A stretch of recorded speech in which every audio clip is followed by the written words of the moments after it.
Asaduddin Owaisi speech वक्फ board के खिलाफ।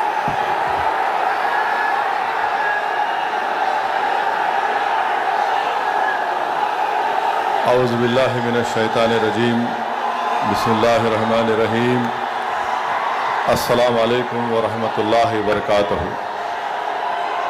शह नशीन पर तशरीफ़ फरमा all India Muslim personal law board के सदर हज़रत मौलाना खालिद सैफुल्लाह रहमानी साहब, जमीयतुल उलमा के मुफ्ती ज़ुबैर साहब, जमात इस्लामी हिंद के तेलंगाना के सदर, सुनने वाली मेरी इज़्ज़तदार माँ और बहनों और मोहतरमा जलीसा यासीन सुल्ताना साहिबा जो all India Muslim personal law board के शुबे ख़वातीन के कन्वीनर हैं, मेरे अज़ीज़ दोस्तों और बुज़ुर्गों, मैं आपसे एक बात अर्ज़ करना चाहता हूँ कि हम पहले दो नारे लगाएंगे, आप और हम मिलकर दो नारे लगाएंगे, मगर जो मैं पहला नारा लगाऊंगा उसमें इस दारुस्सलाम के ग्राउंड से कोई उसका जवाब नहीं देगा। सुनिए, जो पहला नारा हम लगाएंगे, आप भाई साहब आप नारे लगाएंगे या सुन रहे हैं बात को? बैठिए, बैठो, बस करो, ठहरिए।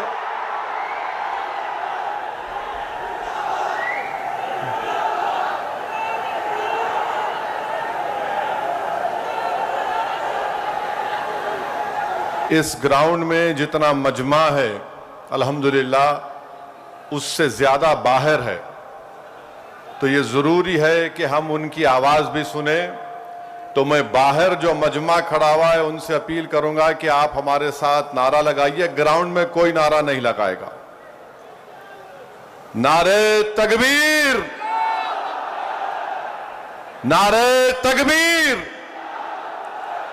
अब हम सब मिलकर लगाएंगे, नारे तकबीर, नारे तकबीर। अब आपसे तीसरी बात यह करना है, आपके पास सेलफोन है, जरा खोल के लाइट जलाओ ताकि हमारे बीजेपी वालों की दिमाग की बत्ती जले। लाइट खोलो ताकि हम इस वक्फ कानून के खिलाफ पूरे मुल्क को पैगाम दे सकें। हमारे खवातीन भी फोन की लाइट खोल सकते हैं। आप जरा मीडिया वाले दिखाओ।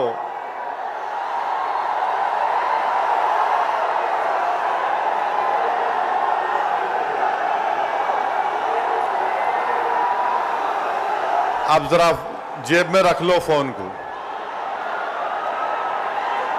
आपसे अहम बात यह कह रहा हूं कि अब जब जलसा खत्म हो के यहां से आप निकलेंगे, आप लोग पुरअमन तरीके से अपने अपने मुकामात को जाएंगे।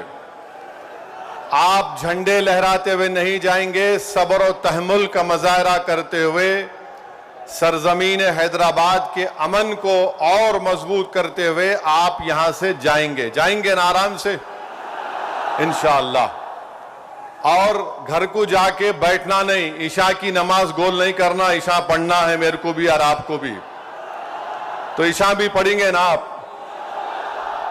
अब मसला ये है कि किसी शायर ने अच्छा कहा था, जब ज़मीर और ज़र्फ का सौदा हो दोस्तों, जब ज़मीर और ज़र्फ का सौदा हो दोस्तों, कायम रहो हुसैन के इनकार की तरह।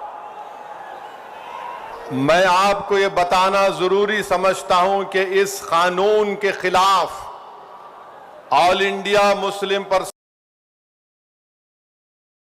स्थानों को या ईदगाह को बचाने के लिए एहतजाज नहीं कर रहे। हम एहतजाज इसलिए कर रहे हैं कि जो सियासी ताकतें आज इस मुल्क पर हुक्मरान हैं वो हमको मिटाना चाहते हैं, और हम उनको ये बताना चाह रहे हैं कि हम अपने आप को मिटने नहीं देंगे।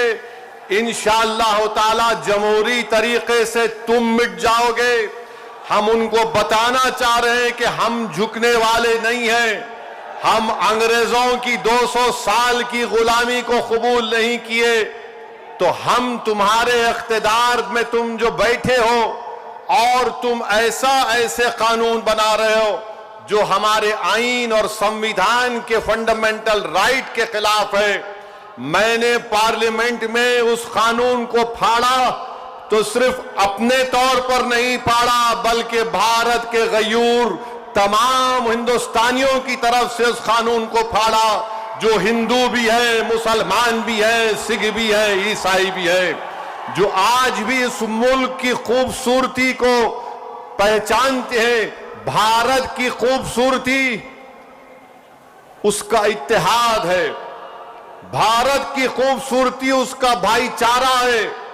भारत की खूबसूरती नरेंद्र मोदी नहीं है मेरे अजीज दोस्तों और बुजुर्गों। भारत की खूबसूरती उसका भाईचारा है। भारत की खूबसूरती उसकी मस्जिद भी है, मंदिर भी है, दरगाहें भी है, खानकाएं भी है। और जो लोग इस भाईचारगी को खत्म करना चाहते हैं वो भारत को कमजोर कर रहे हैं। तो हमारा एहतजाज इसलिए भी है कि वो लोग जो हमको सफ़े हस्ती से मिटाना चाहते हैं, हम उनको पैगाम देना चाहते हैं कि हम मिटने वाले नहीं हैं। मैं बार बार कह चुका हूं, जब तक हम दुनिया में जिंदा है कयामत नहीं आएगी। जिस दिन हम चले जाएंगे सूर फूका जाएगा, याद रखो।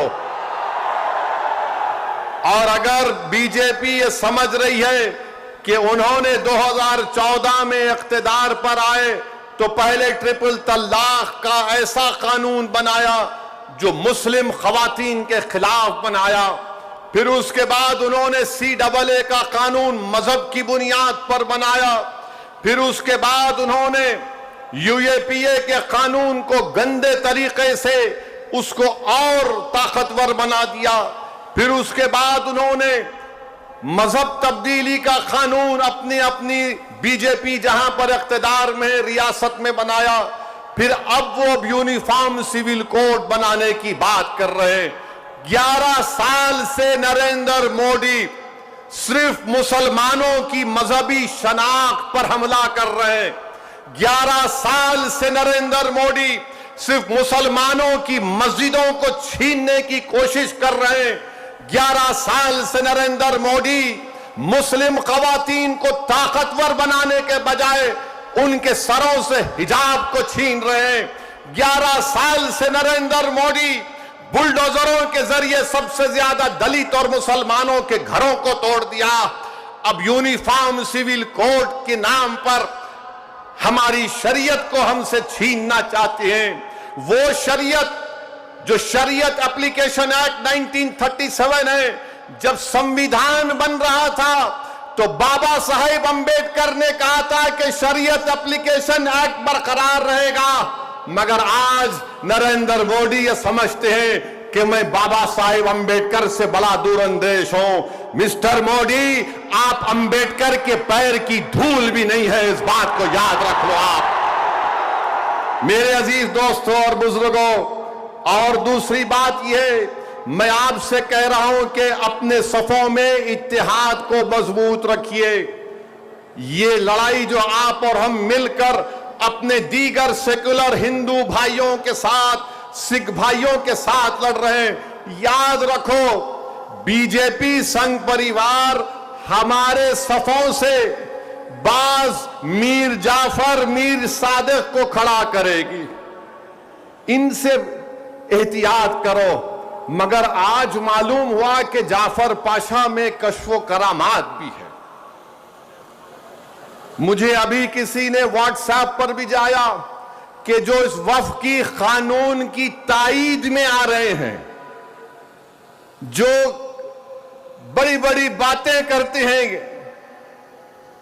ख्वाजा अजमेरी के आस्थाने से उनका ताल्लुक है, जाफर पाशा की तकरीर को लाइव बैठकर देख रहे थे, तो मालूम हुआ उनको भी बड़ा डर हो गया है कि अब हैदराबाद से एहतजाज बुलंद होगा, अरे जो तुम ख्वाजा अजमेरी के आस्थाने के जिम्मेदार हो ना, मैं पार्लियामेंट में इंशाअल्लाह ताला ख्वाजा एक्ट के तरमीम का एक बिल लाऊंगा और प्राइवेट मेंबर्स बिल लाकर कहूंगा कि तुम नहीं बनोगे, उसमें पसमानदा को किसी को बनाना पड़ेगा।